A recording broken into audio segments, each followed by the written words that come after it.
Assalamualaikum warahmatullahi wabarakatuh. Perkenalkan, nama saya Cica, NIM 09105802200009, Program Studi Pendidikan Bahasa Indonesia, Fakultas Keguruan dan Ilmu Pendidikan, Universitas Muhammadiyah Sedentet Gampang. Baiklah, saya akan membawakan materi mengenai pendidikan anti korupsi. Yang pertama yaitu definisi mengenai korupsi.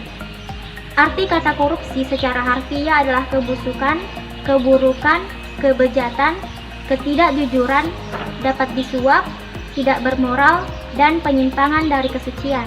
Yang kedua yaitu bentuk-bentuk korupsi. Bentuk-bentuk korupsi ini terbagi dalam beberapa macam, yaitu yang pertama, kerugian keuangan negara, suap menyuap, pemerasan, perebutan curang, benturan kepentingan dalam pengadaan, dan yang terakhir adalah gratifikasi. Pembahasan yang ketiga yaitu mengenai sejarah korupsi. Sejarah korupsi ini terbagi menjadi dua, yaitu pada masa pra-kemerdekaan dan pasca kemerdekaan.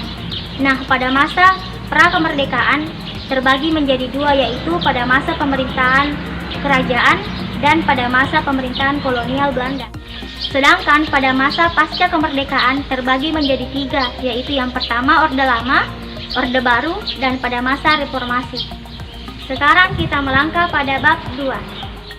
Pembahasan pertama pada bab 2 yaitu mengenai faktor penyebab korupsi.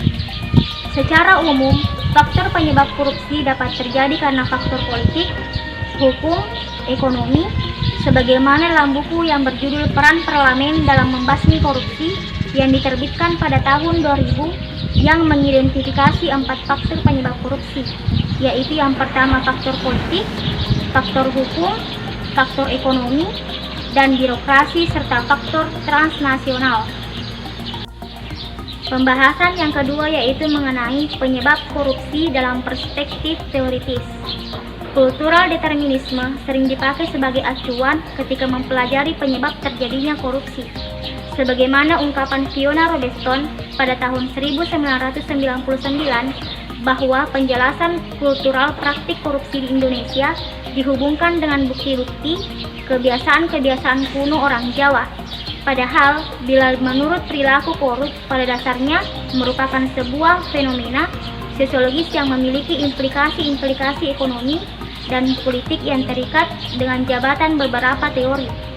Dalam teori yang ditokohi oleh Robert Merton, sebagaimana dikutip oleh Handoyo pada tahun 2009, menyatakan bahwa korupsi merupakan suatu perilaku manusia yang diakibatkan oleh tekanan sosial sehingga menyebabkan pelanggaran norma-norma. Yang ketiga yaitu faktor internal dan eksternal penyebab korupsi. Perilaku korupsi menyangkut berbagai hal yang bersifat kompleks. Faktor-faktor penyebabnya bisa dari internal perilaku-perilaku korupsi, tetapi bisa juga berasal dari situasi lingkungan yang kondusif bagi seseorang untuk melakukan korupsi. Dengan demikian, secara garis besar, penyebab korupsi dapat dikelompokkan menjadi dua, yaitu faktor internal dan faktor eksternal. Yang pertama yaitu faktor internal. Faktor internal merupakan faktor pendorong korupsi dari dalam diri yang dapat dirinci menjadi dua, yaitu yang pertama, aspek perilaku individu, dan yang kedua yaitu aspek sosial. Dalam aspek perilaku individu, terdapat 3 sifat, yaitu yang pertama, sifat tamak atau rakus manusia, yang kedua, moral yang kurang kuat, dan yang ketiga adalah gaya hidup yang konsumtif. Yang kedua yaitu faktor eksternal. Pemicu faktor eksternal yaitu perilaku korupsi yang disebabkan oleh faktor di luar diri perilaku. Faktor eksternal terbagi menjadi beberapa aspek, yaitu yang pertama, aspek sikap masyarakat terhadap korupsi, yang kedua, aspek ekonomi, yang ketiga, aspek politis, dan yang keempat adalah aspek organisasi. Sekarang kita melangkah pada bab 3, dan pembahasan pertama yaitu mengenai dampak ekonomi. Berbagai macam permasalahan ekonomi akan muncul secara alamiah apabila korupsi sudah merajalela. Dan berikut ini adalah hasil dari beberapa dampak ekonomi yang akan terjadi, yaitu yang pertama, lesuhnya pertumbuhan ekonomi dan investasi. Yang kedua, penurunan produktivitas. Yang ketiga, rendahnya kualitas barang dan jasa bagi publik. Dan yang keempat adalah menurunnya pendapatan negara dari sektor pajak. Yang kelima, meningkatnya hutang negara. Yang kedua yaitu dampak sosial dan kemiskinan masyarakat. Dampak sosial dan kemiskinan masyarakat terbagi menjadi beberapa bagian, yaitu yang pertama, mahalnya harga jasa dan pelayanan publik.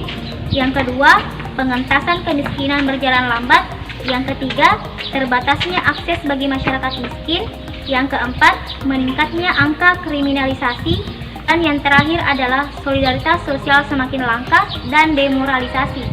Yang ketiga adalah runtuhnya otoritas pemerintah. Runtuhnya otoritas pemerintah disebabkan oleh beberapa masalah, yaitu yang pertama, matinya etika sosial politik. Yang kedua, tidak efektifnya peraturan dan perundang-undangan. Dan yang ketiga adalah birokrasi yang tidak efisien. Dampak terhadap politik dan demokrasi. Yang pertama, munculnya kepemimpinan korup. Dua, hilangnya kepercayaan publik pada demokrasi.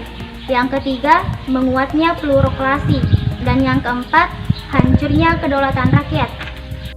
Dampak terhadap penegakan hukum. Yang pertama, fungsi pemerintahan mandul.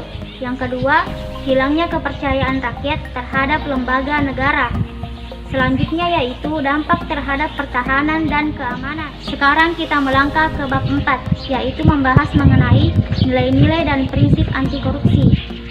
Nilai-nilai anti korupsi yang pertama yaitu kejujuran. Nilai kejujuran di dalam kampus dapat diwujudkan oleh mahasiswa dalam bentuk tidak melakukan kecurangan akademik, antara lain dapat berupa tidak mencontek saat ujian dan tidak memalsukan nilai. Yang kedua yaitu kepedulian. Nilai kepedulian dapat diwujudkan oleh mahasiswa dalam bentuk antara lain berusaha ikut memantau jalannya proses pembelajaran, sistem pengelolaan sumber daya di kampus, memantau kondisi infrastruktur lingkungan di kampus. Dan yang ketiga yaitu kemandirian. Nilai kemandirian dapat diwujudkan antara lain dengan bentuk menjejarkan sosial ujian secara mandiri, mengerjakan tugas-tugas akademik secara mandiri, dan menyelenggarakan kegiatan kemahasiswaan secara swadana. Yang keempat yaitu kedisiplinan. Nilai kedisiplinan dapat diwujudkan antara lain dalam bentuk kemampuan mengatur waktu dengan baik, kepatuhan kepada seluruh peraturan dan ketentuan yang berlaku di kampus, mengerjakan segala sesuatunya tepat pada waktunya, dan fokus pada pekerjaan. Yang kelima adalah tanggung jawab. Tanggung jawab merupakan nilai penting yang harus dihayati oleh mahasiswa. Penerapan nilai tanggung jawab antara lain diwujudkan dalam bentuk belajar sungguh-sungguh, lulus tepat waktu dengan nilai yang baik, mengerjakan tugas akademik dengan baik, menjaga amanah dan kepercayaan yang diberikan. Yang keenam yaitu kerja keras. Kerja keras dapat diwujudkan oleh mahasiswa dalam kehidupan sehari-hari, misalnya melakukan sesuatu yang menghargai proses bukan hasil semata. Yang ketujuh yaitu sederhana. Nilai kesederhanaan dapat diterapkan oleh mahasiswa dalam kehidupan sehari-hari, baik di kampus maupun di luar kampus. Yang kedelapan adalah keberanian. Nilai keberanian dapat dikembangkan oleh mahasiswa dalam kehidupan di kampus dan di luar kampus. Antara lain dapat diwujudkan dalam bentuk berani mengatakan dan membela kebenaran. Yang kesembilan adalah keadilan. Nilai keadilan dapat dikembangkan oleh mahasiswa dalam kehidupan sehari-hari, baik di kampus maupun di luar kampus. Antara lain, dapat diwujudkan dalam bentuk selalu memberikan pujian tulus kepada kawan yang berpotensi, memberikan saran perbaikan dan semangat kepada kawan yang tidak berprestasi, tidak memilih kawan berdasarkan latar belakang sosial dan lain-lain. Pembahasan kedua yaitu mengenai prinsip-prinsip anti korupsi. Yang pertama adalah akuntabilitas, yang kedua transparansi, yang ketiga kewajaran, yang keempat kebijakan, dan yang terakhir adalah kontrol kebijakan. Itulah tadi materi yang sempat saya bawakan mengenai pendidikan anti korupsi.